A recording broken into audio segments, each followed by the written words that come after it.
میٹھے میٹھے اسلامی بھائیوں، ماہ رمضان اللہ کا احسان ہمارے درمیان ہے۔ رمضان کی اہمیت کو سمجھنے کے لیے ایک ہی حدیث کافی ہے۔ اللہ کے حبیب علیہ الصلوۃ والسلام فرماتے ہیں اگر میری امت کو معلوم ہوتا کہ رمضان کیا ہے تو وہ تمنا کرتے کہ سارا سال ہی رمضان اس قدر مبارک مہینہ ہے اور اس مہینے کو ایک خاص نسبت حاصل ہے قرآن سے۔ اچھا، یہ یاد رہے، یہ تو ہم جانتے ہیں کہ نزول قرآن کا مہینہ ہے، مگر اس مہینے کی سگنیفیکنس، اس مہینے کی امپورٹنس سمجھیں کہ 4 بڑی آسمانی کتاب، زبور، توریت، انجیل اور قرآن، یہ چاروں کی چاروں بڑی آسمانی کتابیں جو ہیں یہ رمضان ہی میں نازل ہوئی۔ اللہ پاک نے اس مہینے کو چنا ان کتابوں کے نزول کے لیے۔ اب بات کرتے ہیں قرآن کی۔ قرآن اللہ کا پیغام ہے۔ ہم تراویح میں قرآن سن رہے ہیں، کچھ لوگ ماشاءاللہ تلاوت بھی کر رہے ہوں گے، بڑی اچھی بات، مگر سوال یہ ہے کہ قرآن کو انڈرسٹینڈ کتنا کرتے ہیں؟ پہلے انڈرسٹینڈنگ ہوتی ہے، پھر فالوئنگ ہوتی ہے نا۔ پہلے کسی چیز کو آپ سمجھیں گے،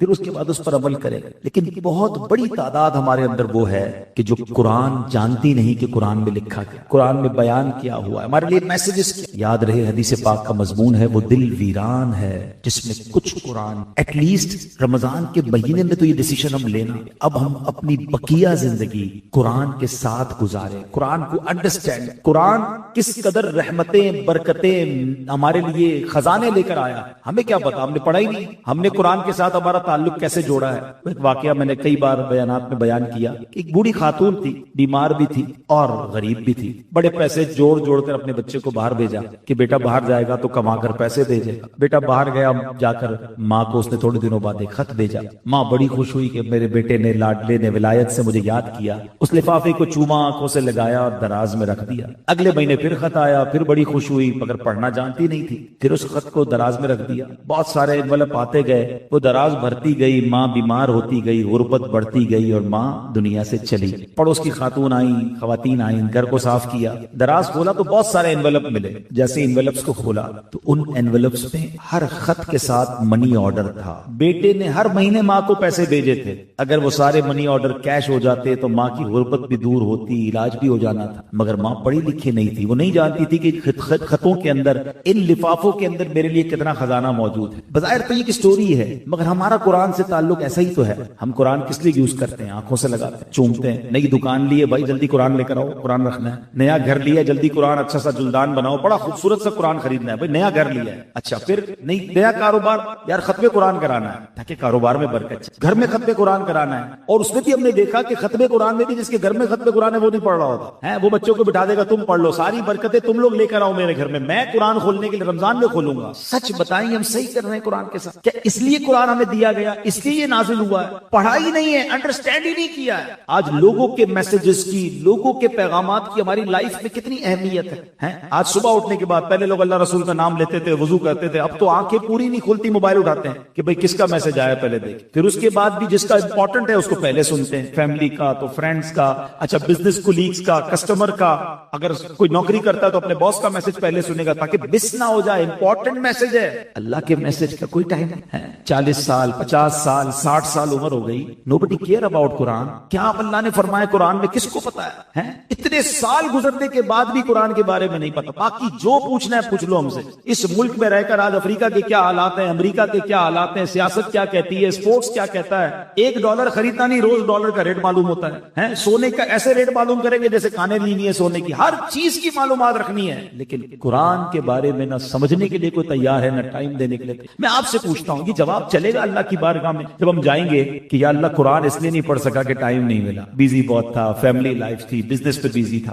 آپ خود سوچیں، ہم غلط کر رہے ہیں، ہم ضائع کر رہے ہیں اپنے ان لمحات کو۔ یہ رمضان دیکھیں، this is the right time for the right intentions. ہمارا جو مین اینیمی ہے نا وہ بند ہے اس وقت۔ اچھی نیتیں اور اچھے کام کے ڈیسیجن رمضان میں لیے جا سکتے، کیونکہ ہمارا دل اتنا کیونکہ شیطان بند ہے، اب اپنی عادتیں خراب کر رہی ہیں تو الگ بات ہے، ورنہ دل نرم ہے۔ تو اب ڈیسائیڈ کر لیں، طے کر لیں کہ اب آگے جو زندگی ہے نا وہ قرآن کے ساتھ گزارنی اور قرآن کی انڈرسٹینڈنگ کے ساتھ گزارنی۔ قرآن پاک میں ویسے تو بہت ساری باتیں ساری سمجھنے والی ہیں، مگر اپروکسیمیٹلی 89 ٹائمز اللہ کریم نے براہ راست ڈائریکٹلی مجھ سے اور آپ سے بات کی، یا ایھا الذین آمنو، اے ایمان والو، او یو بلیورز، ہم ہے نا ایمان والے، دعویٰ ہے نا، یعنی ہم سے بات کی اور پتہ ہی نہیں کیا بات، نہ پڑھنے کا ٹائم ہے نہ پڑھا۔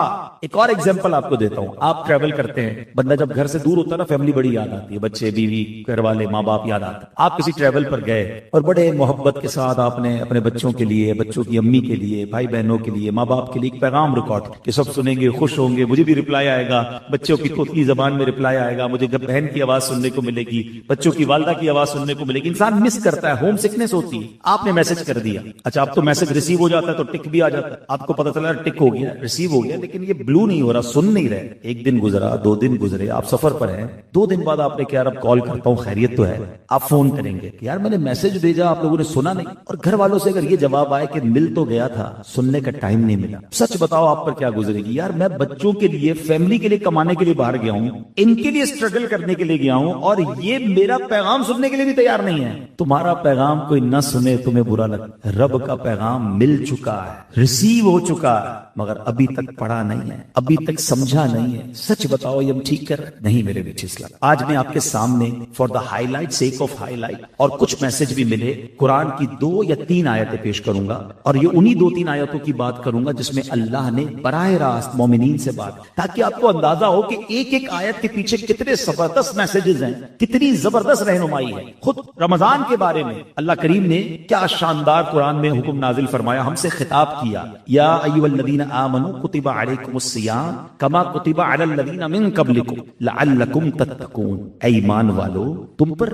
رمضان کے روزے فرض کیے جیسے کہ تمہارے پچھلوں پر فرض کیے گئے, تاکہ تم پرہیزگاری حاصل کرو, تقوی حاصل کرو. What is the reason of روزہ, حکمت آف روزہ, تقوی حاصل, پرہیزگاری حاصل. اب کیا ہمیں روزے رکھ کر تقوی مل رہا ہے, پرہیزگاری مل رہی ہے؟ حالانکہ میں آپ کو صحیح بتاؤں, ڈیلیبریٹلی یا ان ڈیلیبریٹلی ہم روز تقوی کی ایک بڑی شاندار پریکٹس کر رہے ہیں. پہلے تو تقوی کی ڈیفینیشن سمجھ لیں, ان چیزوں سے بچنا جس سے اللہ نے منع کیا, اللہ کا خوف دل میں ہونا, رب ناراض نہ ہو, اپنے آپ کو روکنا گناہوں سے, کوئی دیکھے یا نہ دیکھے اس خیال سے کہ رب دیکھ رہا ہے. متقین کی یہ نشانیاں بیان ہوئی. اب سوال یہ ہے کہ ایک بڑی شاندار پریکٹس روزہ ہم سے روز کروا رہا ہے, وہ کیا ہے؟ عصر کے بعد بھوک لگی ہوتی, پیاس بھی لگی ہوتی, گھر میں کوئی نہیں ہے, فریج میں فروٹ بھی رکھا ہوا ہے ریڈی, شربت بھی ریڈی ہے. تقریباً 200 کروڑ لوگ مسلمان دنیا میں ہیں. میں نہیں سمجھتا دنیا میں کوئی ایک مسلمان بھی چھپ کے افطار سے پہلے کھا لیتا. ایون یہ بچے روزہ رکھتے ہیں نا, یہ بھی نہیں کھاتے ہیں. کیوں بھائی؟ کوئی نہیں دیکھ رہا, اللہ دیکھ رہا. کتنی شاندار پریکٹس رمضان کروا رہا ہے. اچھا یہ تو دور کی بات ہے نا, کلی کرتے ہیں ہم,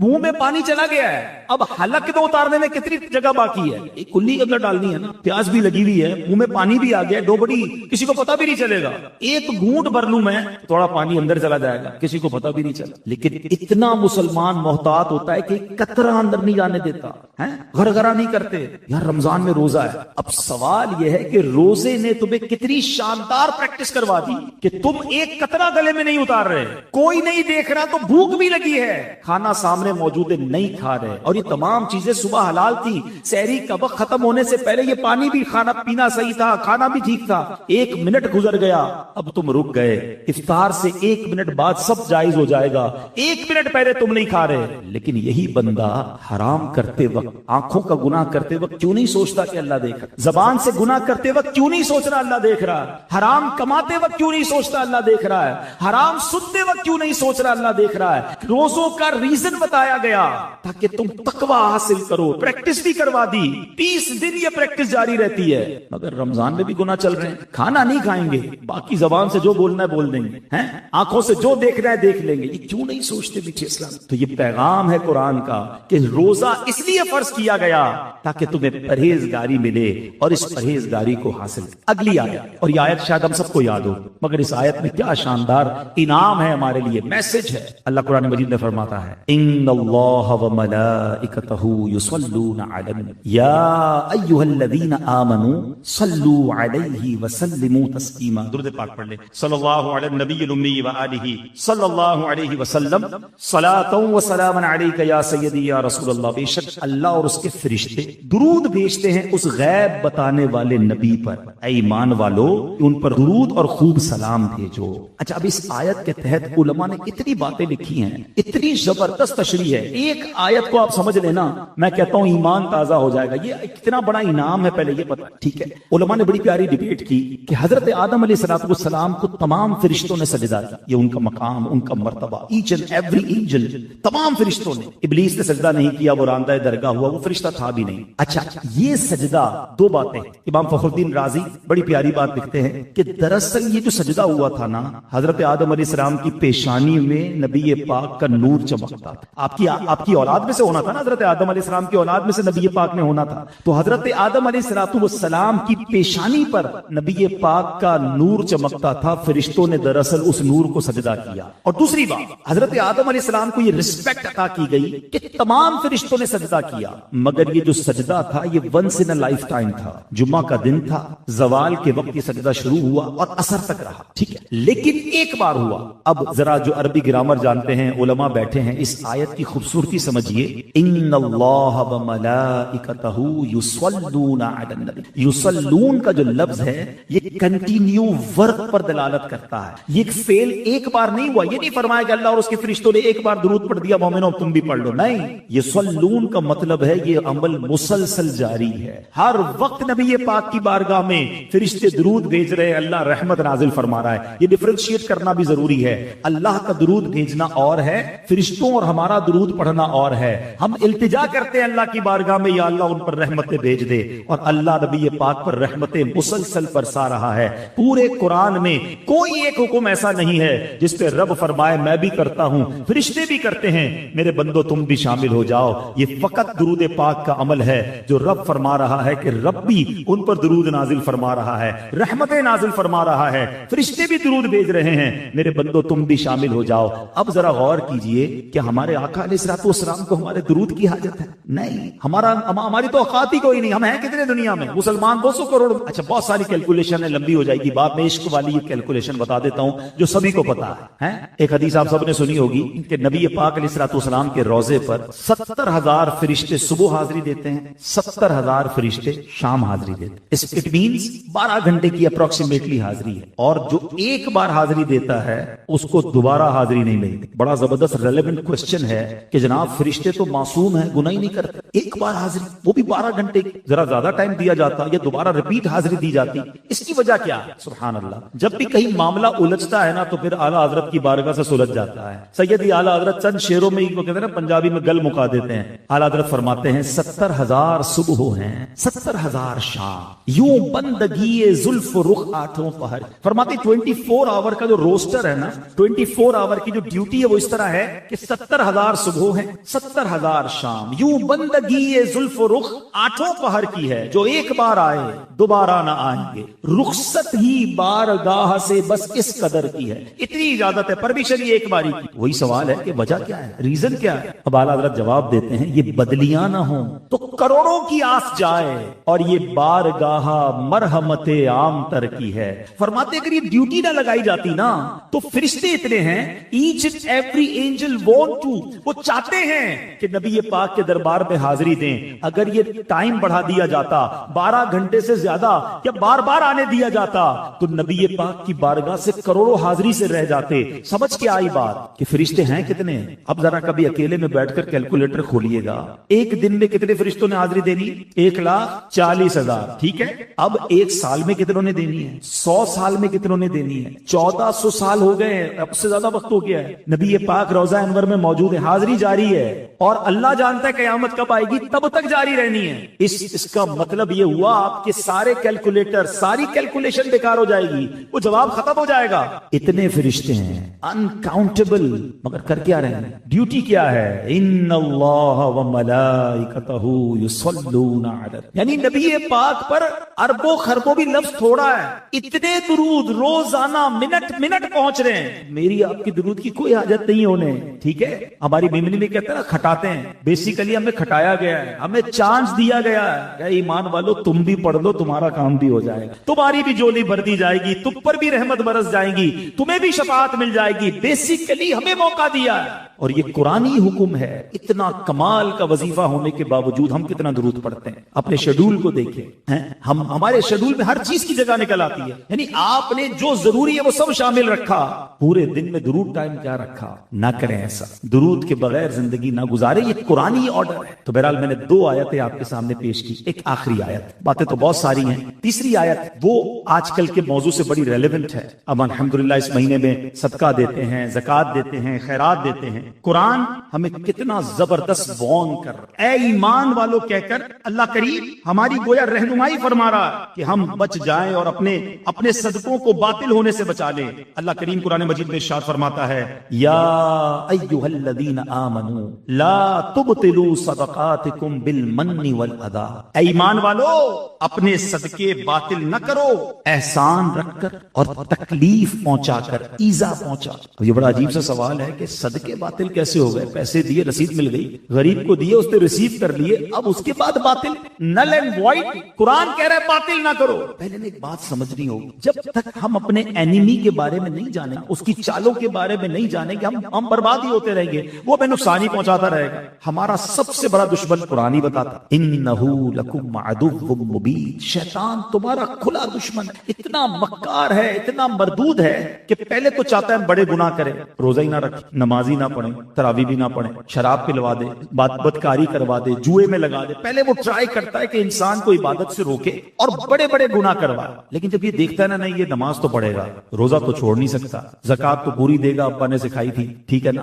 اچھا اب بھی ہار نہیں مانتا, نماز پڑھتا ہے بندہ تو نماز برباد کرنے آ جاتا ہے, صدقہ دیتا ہے تو صدقہ برباد کروانے آ جاتا ہے. کوئی بھی وہ نیکی کرتا ہے تو اب اس نیکی کو کس طرح ڈیمولش کیا جائے, شیطان اب اس پر کام شروع کر دیتا ہے, اور ہم ہوتے ہیں کہ اس کی باتوں میں آ کر اپنی نیکیاں برباد کرتے ہیں. قرآن کہہ رہا ہے, اے ایمان والو اپنے صدقے باطل نہ کرو. کیسے باطل ہو جائیں گے؟ احسان جتاتے ہیں, تکلیف پہنچا. یاد ہے نا, چپل پہن کر آیا تھا میرے پاس, میں نے نوکری لگائی تھی, قرضہ دیا تھا, جب تو نے کاروبار شروع کیا بڑا آدمی ہو گیا, بھول تو نہیں گیا, تیرا گھر میں نے دلایا تھا, بچی کی شادی میں نے کری, صدقہ دے کر احسان جتا. توبہ توبہ, یہ آپ جو کرتا ہے نا ایسے, وہ اپنے تمام صدقوں کو بھی باطل کر رہا ہے, الٹا گناہگار بھی ہوگا, کیونکہ اس کا دل دکھے گا نا جس پر آپ احسان جتائیں گے. اچھا, ایک احسان جتانا اور ایک اس کو صدقے کو جتانا. اب وہ کیا ہوتا ہے کہ اب جس کو صدقہ دیا یا تو اس کو جتائیں گے یا لوگوں کو بتائیں. پہلے تھا نیکی کر دریا میں ڈال, اب نیکی کر فیس بک پہ ڈال. اب تو ہر چیز دکھانی ہے, چندہ دے رہا ہوں, چیک دے رہا ہوں, راشن بانٹ رہا ہوں, ہر چیز. اگر تو یہ نیت ہے, دیکھیں اللہ تعالیٰ دلوں کی حال جانتا ہے, یہ نیت ہے کہ میں اس لیے کر رہا ہوں مجھے دیکھ کر اور لوگ کریں,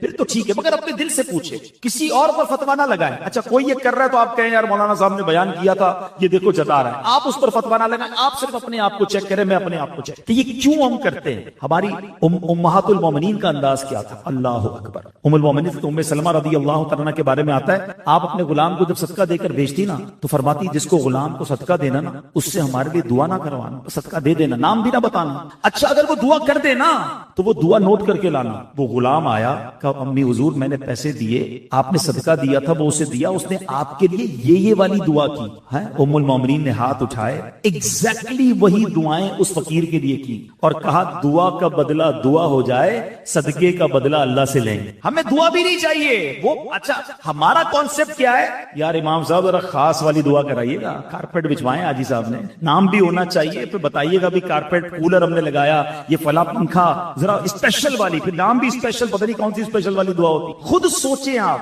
یہ اعلان, یہ اسپیشل آپ کا نام لیا جائے اس لیے کہ آپ نے صدقہ دی, کیوں آ رہا ہے دل میں؟ یہی تو وہ شیطان کا وار ہے. اللہ نے قرآن میں فرمایا کہ نہ کریں یہ. اچھا پھر بڑا جی چاہتا ہے کہ لوگوں کو بتائیں ہم نے یہ کام کروایا, میں نے مسجد بنائی, میں نے چھت ڈلوائی تھی, ٹائلیں ہم نے لگی ہیں, یہ سارے مسلح میں نے اپنے ابو کے سالے ثواب کے لیے لگائے. کیا ضرورت ہے بتانے کی؟ آپ جانے, رب جانے نا. ہم تو کسی کو وہ امہات المومنین تو دعا نہ کروائیں اور ہم کسی کو عمرے پہ بھیج دیں. بھائی پہلے نظر دیکھ کر کعبے کے لیے میرا نام پہلے لینا, تیرا بعد میں لینا, پیسے میں نے دیے ہیں, ہر چکر پر میرے لیے دعا کرنی ہے. خود سوچو یار, آپ کچھ نہ کہے اسے, وہ ایک دعا نہ کرے آپ کے لیے, ہر قدم پر آپ ہی کو ثواب ملنا ہے کیونکہ آپ نے بھیجا ہے اسے. اللہ سے اجر مانگے نا, لوگوں سے کیوں ہمیں امید ہوتی ہے؟ اور یہ صدقے باطل کرنے والا کام یہ شیطان ہم سے کروا لیتا. اور یہ صرف صدقے باطل نہیں ہوتے, اور بھی بہت سارے اعمال ہیں. اخلاص کی تعریف علماء نے یہ بیان کی, the definition of اخلاص, کہ جس طرح گناہوں کو چھپاتے ہو اس طرح اپنی نیکیوں کو چھپاؤ. مجھے بتائیے ہم میں سے کتنے ایسے جو چاہتے ہیں میرے گناہ سب کو پتا چلے؟ ہم سب چاہتے ہیں, ہم نہیں کسی کو نہیں پتا. نیکی تو کسی طرح پتا چل جائے, بس کسی طرح ڈیلیور ہو جائے نیکی. وہ نہیں ہوتا واٹس ایپ جاتا ہے بلو ٹک ہو جاتا ہے, بس اس کو نیکی پہنچی اور ہمارے دل دل میں ٹھنڈک پڑ گئی، چلو ریسیو، اور ریسیو نہیں ہوئی بھائی وہ ڈیلیٹ ہی نہ ہو جائے گا، نہ کریں۔ یہ شیطان کے وار کو پہچان۔ ایک چپتا ہوا سوال کرتا ہوں پھر بات کو کنکلوڈ کر لیتے ہیں کہ اپنے آپ سے ہم سارے سوال کر لیں، ایسی کتنی نیکیاں ہیں ہمارے پاس کہ وہ صرف میں جانوں اور میرا رب جانے؟ اپنے آپ سے پوچھ لیں۔ سب عمرے کیے ہیں، حج کیے ہیں، زکاتیں دی ہیں، نوافل بھی پڑے ہوں گے، روزے بھی رکھے ہوں گے، لیکن ایسی ان میں سے کتنی ہیں جو کسی کو نہیں پتا میں جانوں میرا رب؟ ہم نے تو رات کے اندھیرے میں کوئی نیکی کی نا تو بھی صبح گھبراہٹ شروع ہو گئی کہ یار کسی طرح تو بتاؤں، کوئی تو طریقہ کروں کہ میرے پتا چل جائے کہ میں نے آج تہجد پڑھی ہے۔ کوئی نہ کوئی بہانہ کریں گے، یار آج بہت تھکا ہوا ہوں، خیریت تو ہے؟ بس وہ تہجد سے اٹھ جاتا ہوں۔ اچھا ماشاءاللہ آپ تہجد پڑھتے ہیں، بس یہ کہہ دیا اپنی نیکی اس کو ڈیلیور ہو گئی، شاباش مل گئی، تہجد ریسیو۔ اللہ کے بندو خود سوچ، کچھ تو ایسا کرو کہ میں جانوں اور رب جانے، ایسی زندگی گزارے اور شیطان کے واروں کو سمجھے۔ میں نے دیکھے صرف 3 آیتیں، اور یقین کریں میں نے بڑی شارٹ بات کی ہے، میں ایک آیت پر اور بھی بہت کچھ عرض کرتا، مگر ریئلائز کرانا یہ بھی مقصود ہے کہ یہ ہے قرآن اور یہ ہے قرآن کا پیغام۔ اور ایسی 89 کے قریب آیتیں ہیں جس میں میرے اور آپ کے رب نے ڈائریکٹلی مجھ سے اور آپ سے بات، پلیز وہ تو پڑھ لیں، اس میں کتنا ٹائم لگے گا؟ اور دعوت اسلامی کتنا کام آسان کر دیتی ہے کہ ان تمام آیتوں کو کمپائل کر کے پوری ایک بک بنا دی، اے ایمان والوں کے نام، مکتبۃ المدینہ سے حاصل کریں۔ ایک پتہ نہیں کیا مٹھائی ہیں تو پھینیاں تو سموسے تحفے میں بھیج رہے ہو، اللہ کے بندو یہ کتابیں تحفے میں بھیج دو۔ رمضان میں کچھ قرآن تو لوگ پڑھنے والے بن جائیں، یہ تحفہ دیجئے نا جس سے لوگ قرآن کا علم حاصل کریں، خود بھی پڑھیں دوسروں کو بھی دیں۔ اور اسی طرح میں آپ کو ایک اور مشورہ، یہ کتاب، اچھا یہ کتاب ڈاؤن لوڈ بھی کر سکتے ہیں آپ، پی ڈی ایف پہ فارورڈ کریں، خود بھی پڑھیں۔ اچھا ایک اور مسئلہ ہے فارورڈ والا بھی بتا دوں کہ ہمارے یہاں جیسے ہی کوئی وظیفہ مجھے ریسیو ہوگا نا، جیسے ہی کوئی نوافل ریسیو ہوں گے، ہمارا پہلا کام یہ اس کو فارورڈ کر دوں 500 لوگوں کو، خود نہیں پڑھتا۔ اللہ کے بندو اگر وہ واقعی وظیفہ ہے، واقعی فضیلت ہے، آپ نے سوچا میں نے 500 لوگوں کو بھیج دیا، ان 500 نے سوچا ہم نے 5000 کو بھیج دیا، ہمارا کام پورا ہو گیا، خود عمل کب کریں گے؟ تو جب اگر ایسی بات پتا چلے تو رکیں، خود بھی عمل، تاکہ میرے نامہ اعمال میں عمل کا ثواب لکھا جائے۔ تو بہرحال میرے بیچ اسلامی بھائیوں باتیں تو بہت ساری ہیں، تو رمضان میں خود صدقہ کریں۔ نبی پاک علیہ الصلوۃ والسلام بے حد خرچ کرتے رمضان میں، آپ کے دریائے سخاوت کے بارے میں آتا ہے جیسے تیز ہوا چلتی، بلکہ اس سے بھی زیادہ نبی پاک کا دریائے سخاوت جوش میں ہوتا۔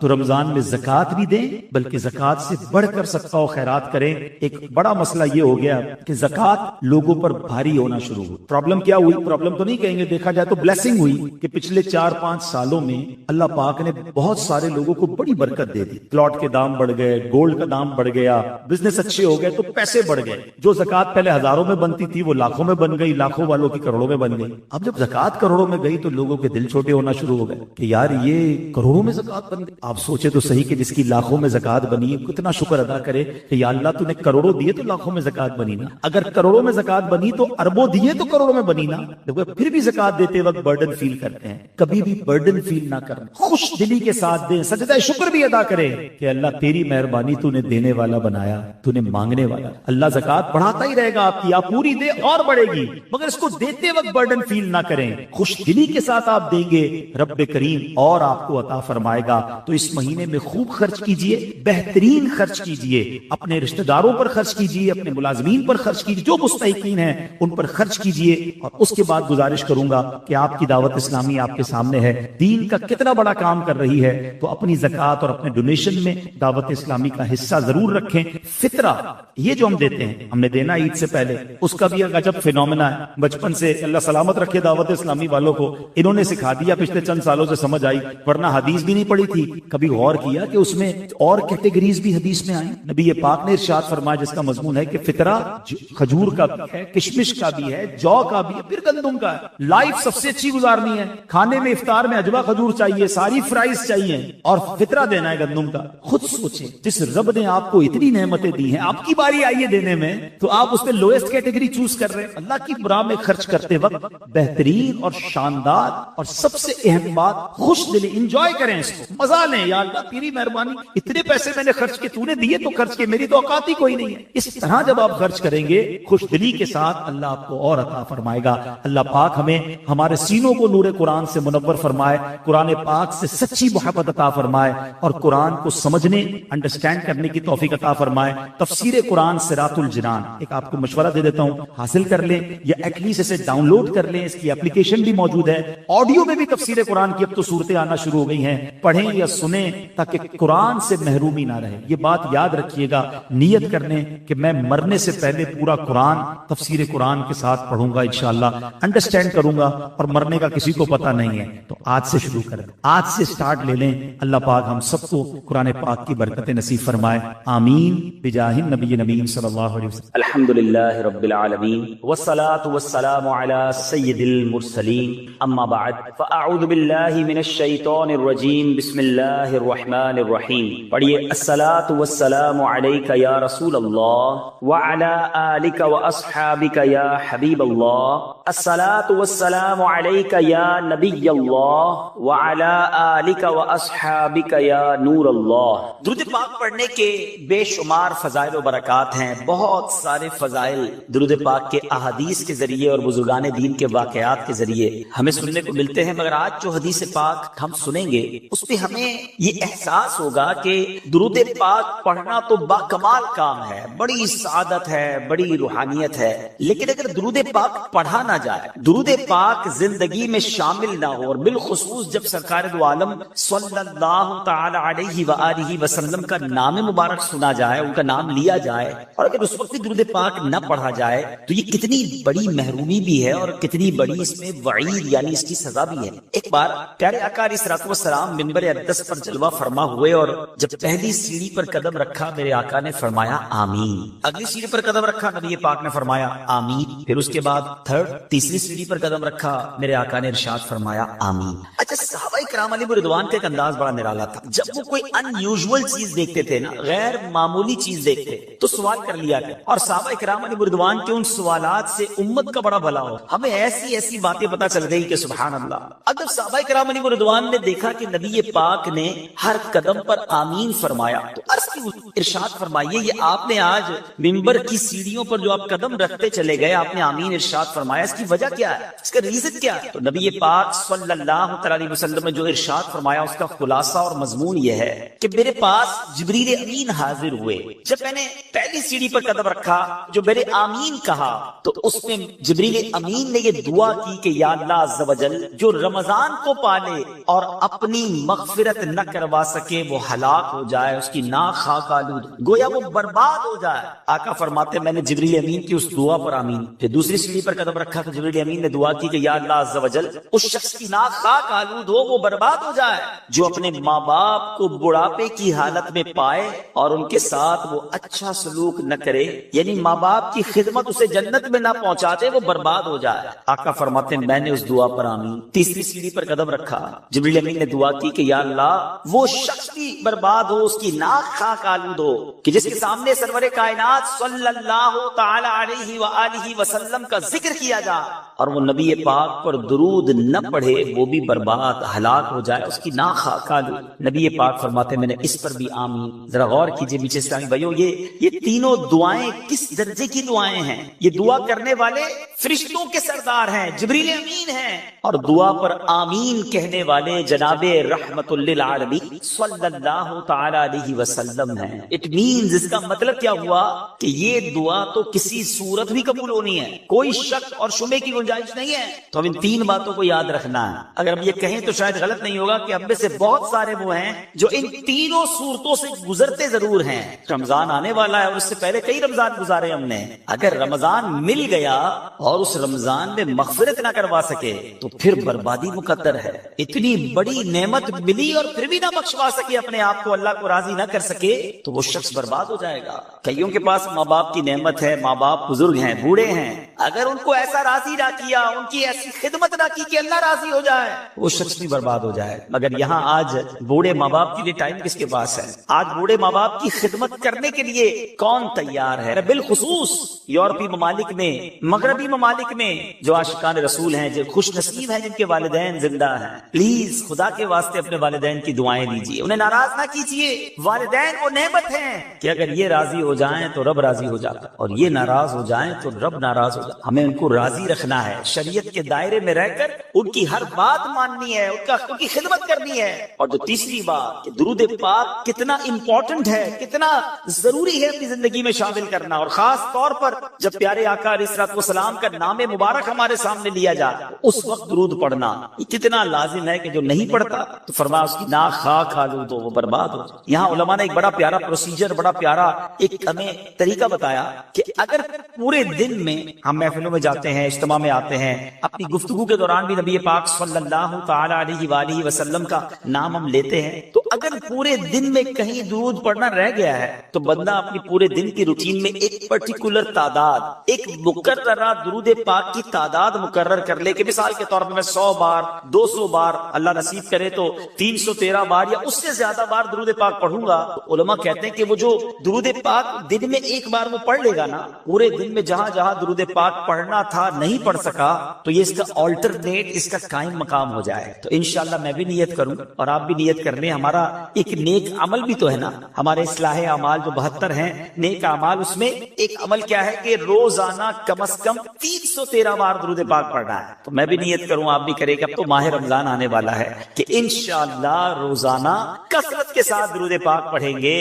آئیے ایک بار محبت کے ساتھ بآواز بلند درود پاک پڑھ لے. صلو علی الحبیب صلی اللہ تعالی علی محمد صلی اللہ علیہ وسلم. کعبے کے بدر الدجا تم پہ کروڑوں درود، طیبہ کے شمس الضحا تم پہ کروڑوں درود، تم سے جہاں کا نظام تم پہ کروڑوں سلام، تم پہ کروڑوں ثنا، تم پہ کروڑوں درود. میٹھے اسلامی بھائیوں، ماہ رمضان یہ رب کا احسان ہے، یہ ایک ایسی عظیم نعمت ہے کہ جس کے بارے میں شاید بہت سارے لوگ اویئر نہیں ہیں، جانتے نہیں. اس کے روزے، اس کی تراویح، اس کی عبادت یہ کتنے بڑے ثواب کو لاتی ہے، کتنی بڑی برکتیں لاتی ہے. ایک واقعہ آپ کو سناتا ہوں. حضرت سفیان ثوری رحمۃ اللہ تعالی علم فقہ اور علم حدیث کے بہت بڑے امام ہیں. 99 صدی ہجری میں پیدا ہوئے، بڑے متقی، پرہیزگار، عبادت گزار اور اپنے زمانے کے امام المسلمین تھے. ایک مرتبہ حضرت سفیان ثوری رحمۃ اللہ تعالی کو 3 سال مکہ مکرمہ میں قیام کی سعادت نصیب ہوئی.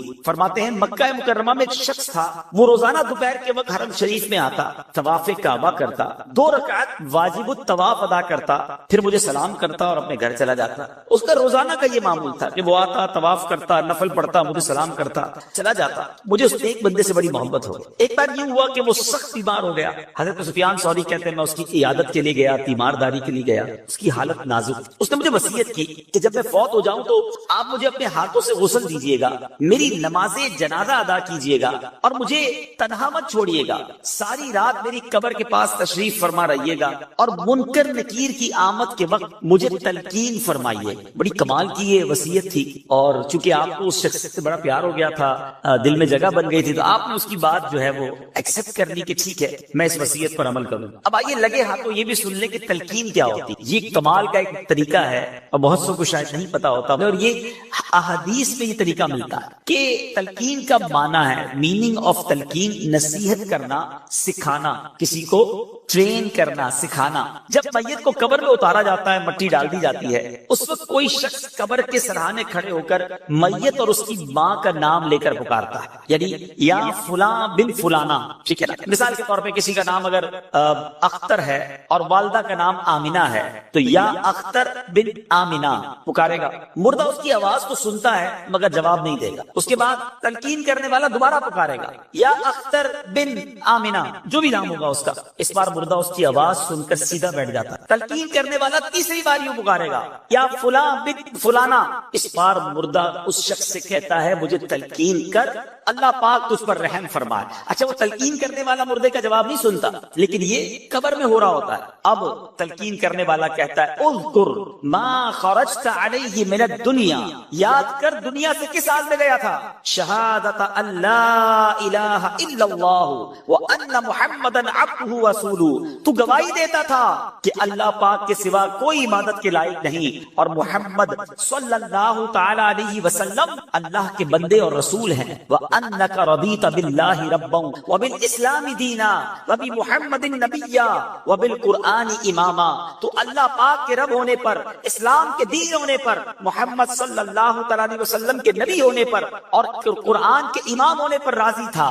یعنی اب قبر کے پاس کھڑے رہ کے کوئی شخص یہ کہے تو مردہ قبر میں سن رہا ہوتا ہے. اللہ اکبر. جب تلقین کرنے والا مردے کو یہ بتاتا ہے نا تو حدیث پاک میں آتا ہے منکر نکیر یعنی قبر میں سوال پوچھنے والے فرشتے ایک دوسرے کا ہاتھ پکڑ کر کہتے ہیں چلو اب ہم اس کے پاس کیا بیٹھے، لوگ تو اس کو دلیل سکھا چکے ہیں، اس کو جواب پتا چل گئے ہیں۔ اللہ اکبر، مرنے والے پر یہ کام کرنا، یہ تلقین کرنا بڑا احسان ہے۔ اگر تھوڑا سا وقت نکال کر تلقین کرنے سے مرنے والا سوالات قبر سے بچ جاتا ہے تو تلقین کرنے میں ہرگز سستی نہیں کرنی چاہیے۔ یاد رہے کہ یہ تلقین جو ہے عربی زبان میں ہوگی، تو یہ یاد کر لیں، اللہ کرے کہ ہمارے بچے بھی یاد کر لیں، تو ہمارے انتقال ہونے کے بعد قبر میں جائیں تو کوئی سرہانے کھڑے ہو کر اگر یہ تلقین کر دیتا ہے اور مردے کا بھلا ہو جاتا ہے تو سبحان اللہ، یہ تو بہت بڑا احسان ہے اس پر۔ اچھا، یہ یاد رہے کہ ایک تو تلقین عربی میں ہوگی اور مرنے والے کے ساتھ اس کی ماں کا نام لینا ہے۔ اگر والدہ کا نام نہیں پتا تو تمام انسانوں کی والدہ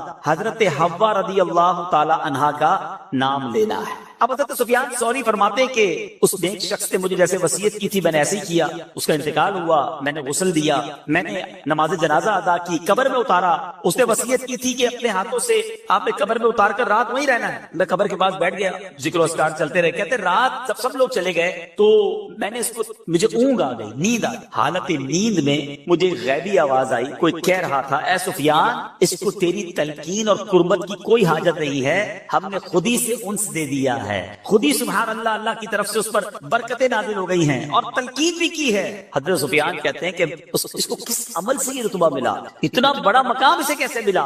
تو آواز آئی رمضان المبارک اور اس کے بعد شوال المکرم کے 6 روزے رکھنے سے۔ حضرت سفیان ثوری فرماتے ہیں اس ایک رات میں 3 مرتبہ میں نے یہ خواب دیکھا، میں رحمت مغفرت دوزخ سے آزادی کا سائل، میں رحمت مغفرت دوزخ سے آزادی کا سائل ہوں، ماہ رمضان کے صدقے میں فرما دے کرم مولا، براءت دے عذاب قبر سے، نارے جہنم سے، ماہ شعبان کے صدقے میں کر فضل و کرم مولا، نہیں درکار وہ خوشیاں جو غفلت کا بنے ساما، عطا کر اپنی الفت اپنے پیارے کا تو غم مولا۔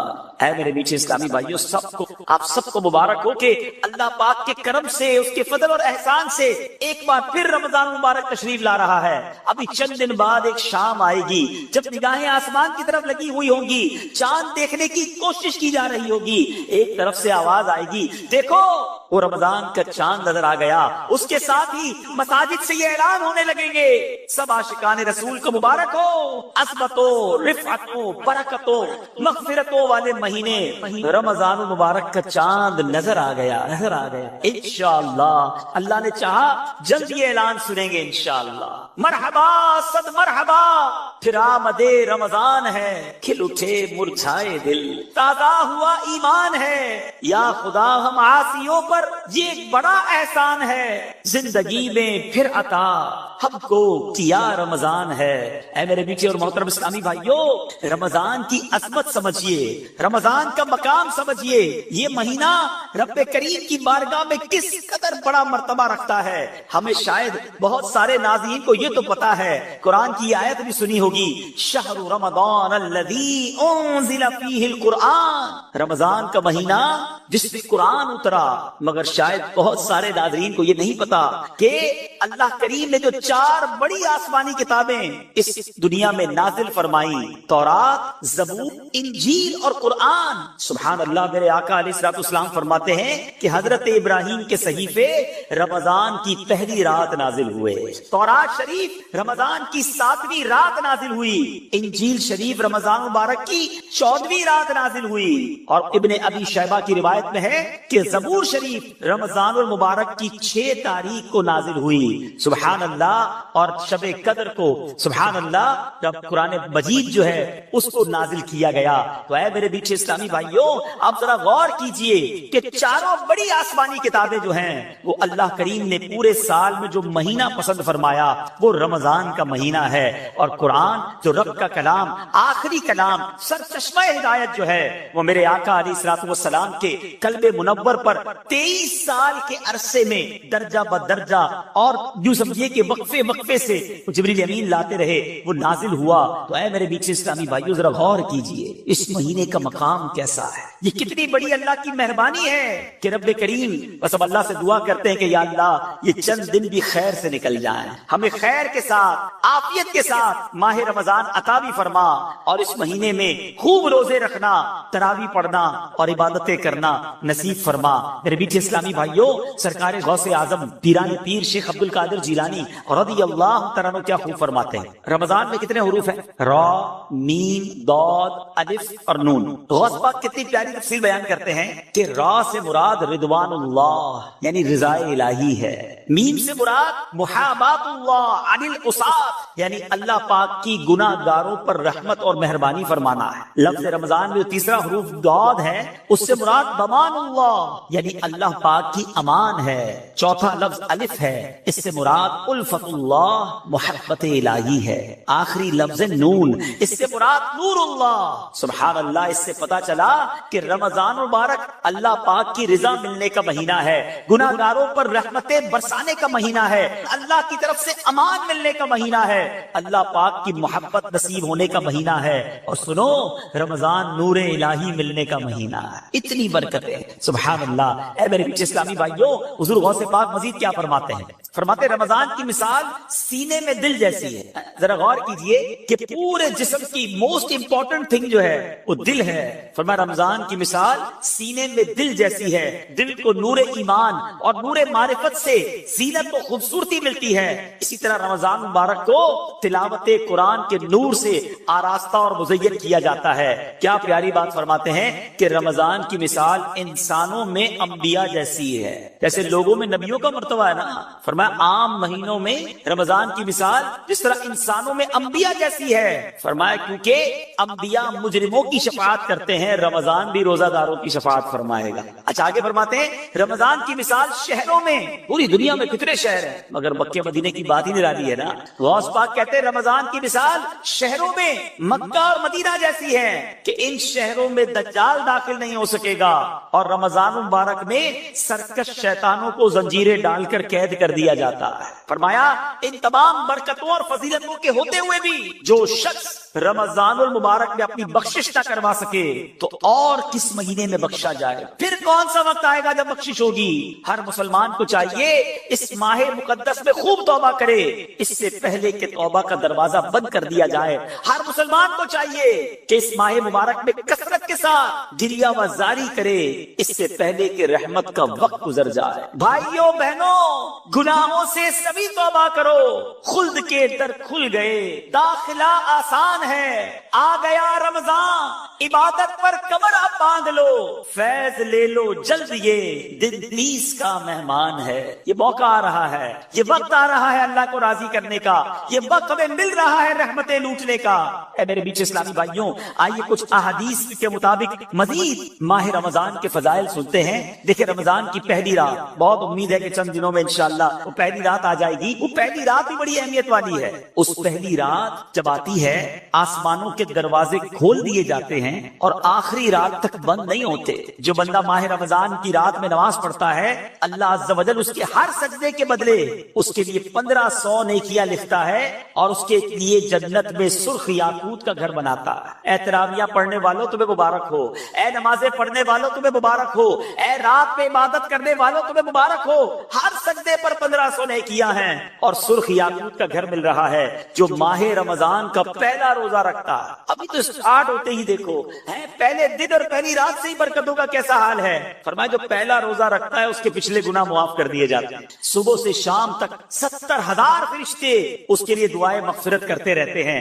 رات اور دن میں جو بندہ جب بھی سجدہ کرتا ہے اس کے ہر سجدے کے بدلے اسے جنت میں ایک ایسا درخت عطا کیا جاتا ہے کہ اس کے سائے میں گھوڑ سوار جو ہے وہ 500 سال تک چلتا رہے۔ اتنا بڑا درخت جنت میں دیا جائے گا۔ ہر سجدے کے بدلے نوافل پڑھنے والے، نمازیں پڑھنے والے، اوابین پڑھنے والے، تہجد پڑھنے والے، تراویح پڑھنے والے، ان سب کو مبارک ہو۔ آئیے بیچ اسلامی بھائیوں، میں بھی نیت کروں، آپ بھی نیت کریں کہ رمضان کے پورے روزے رکھیں گے، رمضان کی جتنی نمازیں انشاءاللہ پڑھیں گے اس میں ساری سنتیں، سارے نوافل بھی پڑھیں گے، انشاءاللہ پوری تراویح پڑھیں گے، خوب تلاوت تلاوت قرآن کریں گے. دیکھیں نا کاروباری لوگوں کا حال کیا ہوتا ہے, جو بزنس مین ہوتے ہیں, ہر بزنس کا ایک سیزن آتا ہے. گرمیوں میں کولر والے کہتے ہیں ہمارا سیزن آیا ہے, ایئر کنڈیشن والے کہتے ہیں ہمارا بڑا سیزن آیا, پنکھے والے بڑے مصروف ہو جاتے ہیں, برف والوں کا کام چمک جاتا ہے, وہ کہتے ہیں وقت آیا ہے کمانے کا. سردیاں آتی ہیں تو کمبل والے, ہیٹر والے, بہت سارے ایسے کام ہیں جو سردیوں میں چلتے ہیں. شادیاں آتی ہیں تو شادیوں کا سیزن آتا ہے تو کپڑے والوں کا سیزن چل پڑتا ہے. آج کل کئی علاقوں میں فصل کی کٹائی ہو رہی ہے تو کئی تہوار ان علاقوں میں فصل کی کٹائی کے ساتھ جڑے ہوئے ہوتے ہیں کہ جناب فصل کٹے گی تو پھر شادی بھی کریں گے, اب جناب موٹر سائیکل بھی لیں گے. یعنی کئی کاروبار کے سیزن آتے ہیں اور اس میں لوگ بھرپور طریقے سے کوشش کرتے ہیں کہ زیادہ سے زیادہ کام کریں تاکہ مال کما لیں. سچی بات یہ ہے کہ اے گناہگاروں تمہارے لیے رحمتوں کا سیزن آ گیا ہے, برکتوں کا سیزن آ گیا ہے, مغفرتیں لوٹنے کا سیزن آ گیا ہے, نیکیوں کا ریٹ بڑھا دیا گیا ہے, اجر بڑھا دیا گیا, نفل کا ثواب فرض کے برابر, فرض کا ثواب 70 گنا کر دیا گیا. میرا اور آپ کا جو خطرناک ترین دشمن ہے شیطان, اسے قید کر دیا گیا. کتنا آسان کر دیا گیا عبادت کرنا ہے میرے پیچھے اسلامی بھائیوں. باب دیکھنا یہ ہے کہ ہم اس رمضان کی تیاری کیسی کر رہے ہیں, پریپریشن کیا ہو رہی ہے. یہ مہمان آ رہا ہے, آپ کے گھر میں مہمان آتا ہے, آپ تیاری کرتے ہیں. اچھا جیسا مہمان ویسی تیاری کرتے ہیں, ٹھیک ہے نا. جتنا قریبی مہمان ہوتا ہے اس کے لیے زیادہ تیاری ہوتی ہے, لیکن رمضان کے لیے کوئی تیاری ہے ذرا سوچئے. اچھا رمضان کے لیے تیاری نہیں ہوتی ہے لیکن عید کے لیے تیاری ہوتی ہے, جو پورا رمضان گزار کر ایک دن کے لیے آتی ہے. بلکہ کچھ لوگ تو رمضان میں عید ہی کی تیاری کر رہے ہوتے ہیں, کپڑے کون سے لینے ہیں, اس دن کیا بنانا ہے. بدقسمتی سے ایسا بھی سننے کو ملتا ہے کہ یار کل ذرا عید کی تیاری کے لیے مارکیٹ میں جانے سے روزہ نہیں رکھیں گے, بڑا رش ہوگا. استغفر اللہ, جس رمضان کے صدقے عید بھی نہیں اس کی تیاری ہو رہی ہے, مگر جو رمضان اللہ کی طرف سے ہماری بخشش کروانے آیا ہے اس کی تیاری نہیں. رمضان کی اہمیت سمجھنے کے لیے یہی حدیث کافی ہے کہ اللہ کے حبیب صلی اللہ تعالیٰ علیہ وسلم فرماتے ہیں, اس کا مضمون ہے اگر میری امت کو پتا ہوتا کہ رمضان کیا ہے تو میری امت تمنا کرتی کہ سارا سال ہی رمضان ہوتا. اللہ اکبر. اے میرے پیچھے اسلامی بھائی, مولا علی شیر خدا کرم اللہ تعالیٰ وجہ الکریم کیا کمال کی بات فرماتے ہیں, جس کا مضمون ہے کہ اگر اللہ کو اس امت کو عذاب دینا ہوتا تو اللہ کریم اس امت کو رمضان اور سورہ اخلاص نہ عطا فرماتا. یہ آیا اسی لیے ہے کہ میں اور آپ بخشے جائیں, ہماری بخشش کرتی جائیں, ہمارے گناہ معاف کر دیے جائیں. دیکھیں نا سارا سال میں اور آپ دعا کرتے ہیں یا اللہ سن لے, کرم فرما, ہم پر رحمت فرما, توبہ قبول کر لے, مغفرت فرما دے. یہ ایک بندے کی رب کی بارگاہ میں التجا ہوتی ہے نا. مگر رمضان میں معاملہ کیا ہوتا ہے کہ رمضان کی راتوں میں آسمان دنیا سے ندا دی جاتی ہے, رحمت کی صدا ہوتی ہے کوئی مانگنے والا کہ اس کی مغفرت کر دی, ہے کوئی توبہ کرنے والا اس کی توبہ قبول کی جائے, ہے کوئی سوالی کہ اس کا سوال پورا کیا جائے. ادھر سے صدائیں لگائی جا رہی ہیں. پہلا عشرہ عشرہ رحمت, دوسرا عشرہ عشرہ مغفرت, تیسرا عشرہ جہنم سے آزادی کا عشرہ. میرے بیٹے اسلامی بھائیو ذرا غور کیجئے کہ رمضان میں مغفرتیں کتنی ہوتی ہیں. احادیث میں مضمون ملتا ہے کہ روزانہ افطار کے وقت 10 لاکھ گناہگاروں کو جہنم سے آزاد کر دیا جاتا ہے, ڈیلی روزانہ.